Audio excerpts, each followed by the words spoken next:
ಹಲವು ಕಡೆಗಳಲ್ಲಿ ವಿಪರೀತವಾಗಿ ಈ ರೀತಿಯಾದಂಥ ಕೊಲೆಗಳು ನಡೆಯಕ್ಕೆ ಶುರು ಆಗ್ಬಿಟ್ಟಿದೆ. ಕೊಲೆ ನಡೀತಾ ಇದ್ವು, ಬಟ್ ಕೊಲೆ ಆದ ಮೇಲೆ ಕತ್ತರಿಸಿ ತುಂಡು ಮಾಡಿ ಬಿಸಾಕುವಂಥ ಮನಸ್ಥಿತಿ ದೆಹಲಿಯ ನಂತರ ಶುರುವಾಗಿದೆ ಇದು. ಸೊ ಮನೆಯಲ್ಲೇ ವ್ಯಕ್ತಿಯನ್ನ ತುಂಡು ತುಂಡಾಗಿ ಕತ್ತರಿಸಿ ಕೊಲೆ ಮಾಡಿದ್ದಾರೆ. KV ಶ್ರೀನಾಥ್ ಅಂತೇಳಿ 34 ವರ್ಷ. ಅವರನ್ನ ಕತ್ತರಿಸಿ ಕೊಂದಿದ್ದಾರೆ ಮಾಧವ್ ರಾವನ್ ಅವರು. ತುಂಡು ತುಂಡಾಗಿ ಕೊಂದು 2 ಬ್ಯಾಗ್ಗಳಲ್ಲಿ ದೇಹವನ್ನ ವಿಲೇವಾರಿ ಮಾಡಿದ್ದಾರೆ. ಬೆಂಗಳೂರಿನ ರಾಮಮೂರ್ತಿ ನಗರ ಠಾಣಾ ವ್ಯಾಪ್ತಿಯಲ್ಲಿ ಭಯಂಕರ ಕೃತ್ಯ ಆಗಿದೆ.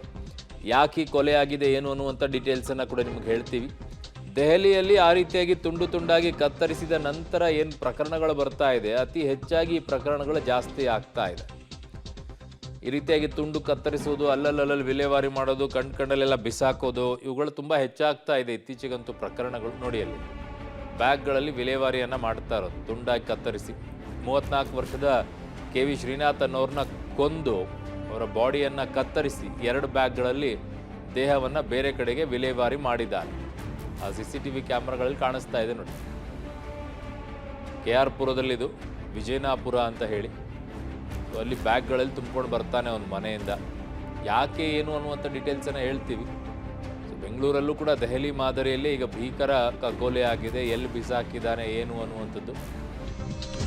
ಸೊ ಯಾತಕ್ಕೋಸ್ಕರ ಆಯಿತು ಅಂತಂದರೆ ಇದು ಹೆಣ್ಣು ಹೊನ್ನು ಮಣ್ಣು ಈ 3ಕ್ಕೆ ಅತಿ ಹೆಚ್ಚಾಗಿ ಆಗೋದು.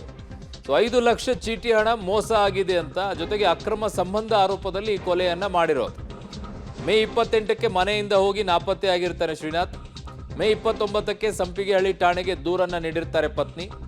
ಮಾಧವರಾವ್ ಮನೆಗೆ ಶ್ರೀನಾಥ್ ಹೋಗಿರೋದು ತನಿಖೆಯಲ್ಲಿ ಪತ್ತೆಯಾಗತ್ತೆ. KR ಪುರದ ವಿಜಿನಾಪುರದಲ್ಲಿರುವಂಥ ಮಾಧವರಾವ್ ಅವರ ಮನೆ. ಸೊ ಅಲ್ಲಿ 5 ಲಕ್ಷ ಚೀಟಿ ಹಣ ಮೋಸ ಆಗಿರೋದು, ಅಕ್ರಮ ಸಂಬಂಧ ಆರೋಪ ಇರೋದು, ಈ ನಿಟ್ಟಿನಲ್ಲಿ ಈಗ ಕೊಲೆ ಆಗಿದೆ ಅನ್ನುವಂಥದ್ದು ಗೊತ್ತಾಗ್ತಾ ಇದೆ. ಸೊ ಅದೇ ಹೆಣ್ಣು ಹೊನ್ನು ಮಣ್ಣು ಇದಿಷ್ಟಕ್ಕೇನೆ ಆಗೋದು, ಇನ್ಯಾವುದಕ್ಕೂ ಕೂಡ ಇಂಥ ಕೃತ್ಯಗಳು ನಡೆಯೋದು. ಇಲ್ಲಾಗಿರೋದು ಕೂಡ ಹೊನ್ನು ಇದೆ, ಹೆಣ್ಣು ಇದೆ. ಹಾಗಾಗಿ ಈ ಪ್ರಕರಣಗಳು ಇತ್ತೀಚೆಗಂತೂ ಸಿಕ್ಕಾಪಟ್ಟೆ ಆಗ್ತಾ ಇದೆ. ಆ ಮನುಷ್ಯತ್ವ ಮಾನವೀಯತೆ ಕೊಲೆ ಮಾಡಿರೋದಲ್ಲದೆ ಅದು ತುಂಡಾಗಿ ಕತ್ತರಿಸುವಂಥ ಮನಸ್ಥಿತಿಗಳು ಹೋಗ್ತಾ ಇದೆಯಲ್ಲ, ಬಹಳ ಡೇಂಜರಸ್ ಸಮಾಜದಲ್ಲಿ ಇದು. ಯಾವ ದಿಕ್ಕಿನತ್ತ ಸಾಕ್ತಾ ಇದೆ ಅಂತ ಹೇಳಿ, ಹೇಗೆ ಮನಸ್ಸು ಬರುತ್ತೆ ಅಂತ ಹೇಳಿ ಅವುಗಳನ್ನೆಲ್ಲ ಕತ್ತರಿಸ್ತಾ ಕೂತ್ಕೊಳ್ಳೋದು ಮನುಷ್ಯನನ್ನು. ಕೊಲೆ ಮಾಡಿದ ನಂತರ ಅದನ್ನು ಪೀಸ್ ಮಾಡ್ಕೊಂಡು ಹೋಗೋದು. ಮೊನ್ನೆಯಲ್ಲಿ ಯಾವುದೋ ಪ್ರಕರಣ ನೋಡ್ತಾ ಇದ್ದು, ಇಡೀ ಚರ್ಮವನ್ನು ಸುಲಿದಿರೋದು, ಪೀಸ್ ಮಾಡಿ ರುಂಡ ಕಟ್ ಮಾಡಿರೋದು, ಅದನ್ನೆಲ್ಲೋ ಬಿಸಾಕೋದು. ಸೊ ಮಾಧವರಾವ್ ಮನೆಯಿಂದ ಹೊರಬರುವಂಥ ದೃಶ್ಯ CCTVಯಲ್ಲಿ ಇರಲಿಲ್ಲ. ಕೇವಲ ಮನೆಗೆ ಹೋಗೋದು ಮಾತ್ರ ಇದ್ದಿದ್ದು. ಈ ಬಗ್ಗೆ ವಿಚಾರಿಸಿದಾಗ ಮಾಧವರಾವ್ ಸಹ ನಾಪತ್ತೆ ಆಗ್ತಾರೆ. ಆಂಧ್ರ ಪ್ರದೇಶದಲ್ಲಿ ಮಾಧವರಾವನ್ನ ಪತ್ತೆ ಮಾಡಿ ಪೊಲೀಸರು ಕರೆತರ್ತಾರೆ. ಚೀಟಿ ಹಣದ ವಿಚಾರಕ್ಕೆ ಜಾಕ್ನ ರಾಡ್ನಿಂದ, ಈ ಕಾರಿಗೆ ಯೂಸ್ ಮಾಡುವಂಥ ಜಾಕ್ ರಾಡ್ ಏನಿರುತ್ತೆ ಅದರಿಂದ ಹೊಡೆದು ಹತ್ಯೆಯನ್ನ ಮಾಡ್ತಾರೆ. ಪೊಲೀಸರ ವಿಚಾರಣೆ ವೇಳೆ ಅಸಲಿ ಕಥೆಯನ್ನ ಮಾಧವರಾವ್ ಬಿಚ್ಚಿಡ್ತಾರೆ. ಸೊ CC ಕ್ಯಾಮ್ರಾದಲ್ಲಿ ಗೊತ್ತಾಗತ್ತೆ ಅದು ಮಾಧವರಾವ್ ಮನೆಗೆ ಹೋಗಿದ್ದಾರೆ ಅಂತೇಳಿ. ಮಾಧವರಾವ್ ಮನೆಗೆ ಹೋಗಿ ವಾಪಸ್ ಬರುವಂಥ ಎಲ್ಲೇ ದೃಶ್ಯಗಳು ಕಾಣಿಸ್ಕೊಳ್ಳೋದಿಲ್ಲ. ಹಾಗಾಗಿ ಅವರನ್ನ ವಿಚಾರಣೆ ಮಾಡ್ತಾರೆ. ವಿಚಾರಣೆ ಮಾಡಿದ ತಕ್ಷಣ ಮಾಧವರಾವ್ ನಾಪತ್ತೆಯಾಗಿ ಆಂಧ್ರ ಪ್ರದೇಶದಲ್ಲಿ ತಲೆಮರೆಸ್ಕೊಳ್ತಾರೆ. ಆಮೇಲೆ ಆಂಧ್ರ ಪ್ರದೇಶದಲ್ಲಿ ಪತ್ತೆ ಮಾಡ್ತಾರೆ. ಕರ್ಕೊಂಡು ಬಂದು ವಿಚಾರಣೆಯನ್ನು ಮಾಡಿದಾಗ ಚೀಟಿ ಹಣದ ವಿಚಾರಕ್ಕೆ ಜಾಕ್ನ ರಾಡ್ನಿಂದ ಹೊಡೆದು ಹತ್ಯೆ ಮಾಡಿರೋದಾಗಿ ಬಾಯಿ ಬಿಡ್ತಾರೆ, ಏನಾಯಿತು ಅಂತ ಹೇಳಿ. ಸೊ ಅದಾದ ನಂತರ ಈಗ ಪೀಸ್ ಮಾಡಿ ಬಿಸಾಕಿರೋದ್ರಿಂದ ಅದು ಎಲ್ಲೆಲ್ಲಿ ಬಿಸಾಕಿದ್ದಾರೆ ಅವನ್ನೆಲ್ಲ ಹುಡುಕಾಡುವಂಥ ಕೆಲಸವನ್ನು ಮಾಡ್ತಾ ಇದ್ದಾರೆ ಈಗ ಪೊಲೀಸರು. ಹಲೋ, ನನ್ನ ಸಹೋದ್ಯೋಗಿ ಈಗ ಉಮೇಶ್ ನನ್ನ ಸಂಪರ್ಕಕ್ಕೆ ಸಿಗ್ತಾ ಇದ್ದಾರೆ. ಉಮೇಶ್, ಈ ಪ್ರಕರಣ ನೋಡೋದಾದ್ರೆ ಇತ್ತೀಚೆಗಂತೂ ಈ ರೀತಿಯಾಗಿ ಕೊಲೆ ಮಾಡೋದು, ಅವುಗಳನ್ನು ಪೀಸ್ ಮಾಡಿ ಬಿಸಾಕುವಂಥ ಪ್ರಕರಣಗಳು ಸಿಕ್ಕಾಪಟ್ಟೆ ಹೆಚ್ಚಾಗ್ತಾ ಇದೆ. ಏನೋ ಸಮಾಜದಲ್ಲಿ ಎಂಥ ಕೆಟ್ಟ ಬೆಳವಣಿಗೆಗಳಾಗ್ತಾ ಇದೆ ಅಂತೇಳಿ. ಎಸ್ಪೆಷಲಿ ಈ ಪ್ರಕರಣ ನೋಡೋದಾದ್ರೆ ಏನಿದೆ, ಇದರ ಹಿನ್ನೆಲೆ ಏನು, ಕೊಲೆ ಕಾರಣ ಏನು, ಯಾರಿವರು, ಯಾವಾಗಿಂದ ಪರಿಚಯ, ಇವರು ಏನಾದರೂ ಮಾಹಿತಿ ಇದೆಯಾ? ಅರುಣ್, ಇದು ಪ್ರಾಥಮಿಕ ತನಿಖೆಯಲ್ಲಿ ಅದು ಏನು 5 ಲಕ್ಷ ಚೀಟಿ ಅಮೌಂಟು ಮತ್ತು ತನ್ನ ಪತ್ನಿಯೊಂದಿಗೆ ಅನೈತಿಕ ಸಂಬಂಧ ಆರೋಪ, ಈ 2 ಕಾರಣಗಳಿಗೋಸ್ಕರ ಏನು ಶ್ರೀನಾಥನ ಕೊಲೆ ಆಗಿರುವಂಥದ್ದು. ಇನ್ನು ಘಟನೆ ಬಗ್ಗೆ ಹೇಳೋದಾದರೆ ಕಳೆದ 28ನೇ ತಾರೀಕು, ಅಂದರೆ 28ನೇ ತಾರೀಕು ನಾನೀಗ ಘಟನೆ ನಡೆದ ಮನೆ ಹತ್ರ ಇರುವಂಥದ್ದು ನೀವು ನೋಡ್ತಾ ಇರ್ಬೋದು. KR ಪುರಂ ಬಳಿ ಇರುವಂಥ ವಿಜಿನಾಪುರದ ಮಾಧವರಾವ್ ಮನೆ ಏನಿದೆ, ಇದೇ ಮನೆಗೆ 28ನೇ ತಾರೀಕು ಸಾವನ್ನಪ್ಪಿದ್ದ ಶ್ರೀನಾಥ್ ಬರ್ತಾರೆ. ಬಂದಂಥ ವೇಳೆಯಲ್ಲಿ ಮನೆ ಒಳಗಡೆ ಹೋದಂಥ ವೇಳೆಯಲ್ಲಿ ಶ್ರೀನಾಥ್ ಮತ್ತು ಮಾಧವರಾವ್ ಇಬ್ಬರು ಕೂಡ ಮಾತುಕತೆ ಮಾಡ್ತಿರ್ತಾರೆ. ಈ ಸಂದರ್ಭದಲ್ಲಿ ಶ್ರೀನಾಥ್ ಮಾಧವರಾವ್ ಬಳಿ 5 ಲಕ್ಷ ರೂಪಾಯಿಯ ಚೀಟಿ ಹಾಕಿದ್ದ, ಚೀಟಿ ಅಮೌಂಟ್ ವಾಪಸ್ ಬಂದಿರಲಿಲ್ಲ.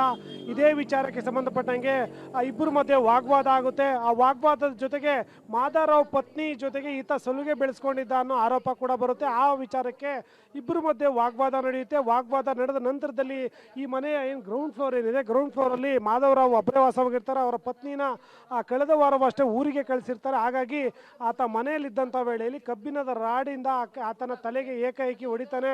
ಆಗ ಶ್ರೀನಾಥ್ ಏನು ಸ್ಥಳದಲ್ಲೇ ಸಾವನ್ನಪ್ತಾರೆ. ಆ ಸಾವನ್ನಪ್ಪದ ನಂತರದಲ್ಲಿ ಆತ ಆ ಮೃತದೇಹನ ಯಾರಿಗೂ ತಿಳಿದಂತೆ ಸಾಗಿಸ್ಬೇಕು ಅನ್ನೋ ನಿಟ್ಟಿನಲ್ಲಿ ಬಾಡಿನ 3 ಭಾಗಗಳಾಗಿ ತುಂಡರಿಸ್ತಾನೆ. ತುಂಡರಿಸಿದ ನಂತರದಲ್ಲಿ ಅದನ್ನು 2 ಬ್ಯಾಗು ಮತ್ತು ಒಂದು ಗೋಣಿ ಚೀಲಕ್ಕೆ 3 ಇದನ್ನು ತುಂಬಿ ನಂತರದಲ್ಲಿ ತಡರಾತ್ರಿವರೆಗೂ ಕಾದ ನಂತರದಲ್ಲಿ ತನ್ನ ಬೈಕಲ್ಲಿ ಆ 3 ಭಾಗ ಬಿಡಿ ಏನು ಮೃತದೇಹದ ತುಂಡುಗಳನ್ನು ಹಂತವಾಗಿ ಕಾಡುಗೋಡಿ ಬಳಿ ಇರುವಂಥ ಒಂದು ಕಾಲುವೆಗೆ ಎಸಿತಾನೆ. ಎಸೆದು ಬದ್ದ ನಂತರದಲ್ಲಿ ಈತ ಏನು ಶ್ರೀನಾಥ್ ಏನು ಮನೆಗೆ ವಾಪಸ್ ಬರಲ್ಲ. ಆಗ ಆತನ ಪತ್ನಿ ಕಂಪ್ಲೇಂಟ್ ಕೊಡ್ತಾರೆ. ಕಂಪ್ಲೇಂಟ್ ಕೊಟ್ಟ ನಂತರದಲ್ಲಿ ಪೊಲೀಸರು ಪ್ರಾಥಮಿಕ ತನಿಖೆ ಮಾಡ್ತಾರೆ. ತನಿಖೆ ಮಾಡಿದಂಥ ವೇಳೆಯಲ್ಲಿ ಮಾಧವರಾವ್ ಮನೆಗೆ ಹೋಗಿರೋದು ಗೊತ್ತಾಗುತ್ತೆ. ಆ ಮಾಧವರಾವ್ ಮನೆ ಹತ್ರ ಬಂದಂಥ ವೇಳೆಯಲ್ಲಿ ಅಲ್ಲಿ ಕಾಣ್ತಾ ಇರುವಂಥ CCTV ಏನಿದೆ, CCTVನ ಚೆಕ್ ಮಾಡ್ತಾರೆ. ಚೆಕ್ ಮಾಡಿದಂಥ ವೇಳೆಯಲ್ಲಿ ಶ್ರೀನಾಥ್ ಮನೆ ಒಳಗಡೆ ಹೋಗಿರೋದು ಗೊತ್ತಾಗುತ್ತೆ. ಆದರೆ ಹೊರಗಡೆ ಬರೋದದ್ದು ದೃಶ್ಯ ಸಿಗೋದಿಲ್ಲ. ಆಗ ಅನುಮಾನಗೊಂಡು ಮನೆಯನ್ನು ಪರಿಶೀಲನೆ ಮಾಡ್ತಾರೆ.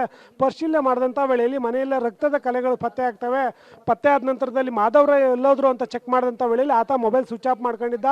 ನಂತರದಲ್ಲಿ ಪೊಲೀಸರು ಅಲರ್ಟ್ ಆಗೀಗ ಮಾಧವರಾವ್ನ ಹೈದರಾಬಾದ್ನಲ್ಲಿ ಅರೆಸ್ಟ್ ಮಾಡ್ತಾರೆ. ಅರೆಸ್ಟ್ ಮಾಡಿ ಕರ್ಕೊಂಬಂದ ನಂತರದಲ್ಲಿ ಘಟನೆ ಏನೆಲ್ಲ ಆಯಿತು ಅನ್ನೋದ್ರ ಬಗ್ಗೆ ಮಾಧವರಾವೇ ಹೇಳಿರುವಂಥದ್ದು. ಹಾಗಾಗಿ ಈಗ ಏನು ಆ ಸ್ಥಳದಲ್ಲಿ ಎಸ್ತಿರ್ತಾರೆ, ಏನು ಕಾಡುಗೋಡಿ ಬಳಿಯ ಕಾಲುವೆಗೆ ಏನು ತುಂಡುಗಳು ಎಸ್ತಿದ್ದಾನೆ, ಆ ಜಾಗನ ತೋರಿಸ್ತಾನೆ ಎಲ್ಲೆಲ್ಲಿ ಎಸ್ತೆ ಅಂತ. ಆ ಜಾಗನೆಲ್ಲ ಕಡೆಗಳಲ್ಲೂ ಕೂಡ ಈಗ ಪೊಲೀಸರು ವಿವಿಧ ತಂಡಗಳು ಕೂಡ ಮೃತದೇಹದ ತುಂಡುಗಳಿಗಾಗಿ ಹುಡುಕಾಟ ಮಾಡ್ತಾ ಇದ್ದಾರೆ. ಇಲ್ಲಿವರೆಗೂ ಕೂಡ ಆತ ಎಸ್ತಿರುವಂಥ ಯಾವುದೇ ತುಂಡು ಕೂಡ ಪತ್ತೆಯಾಗಿಲ್ಲ.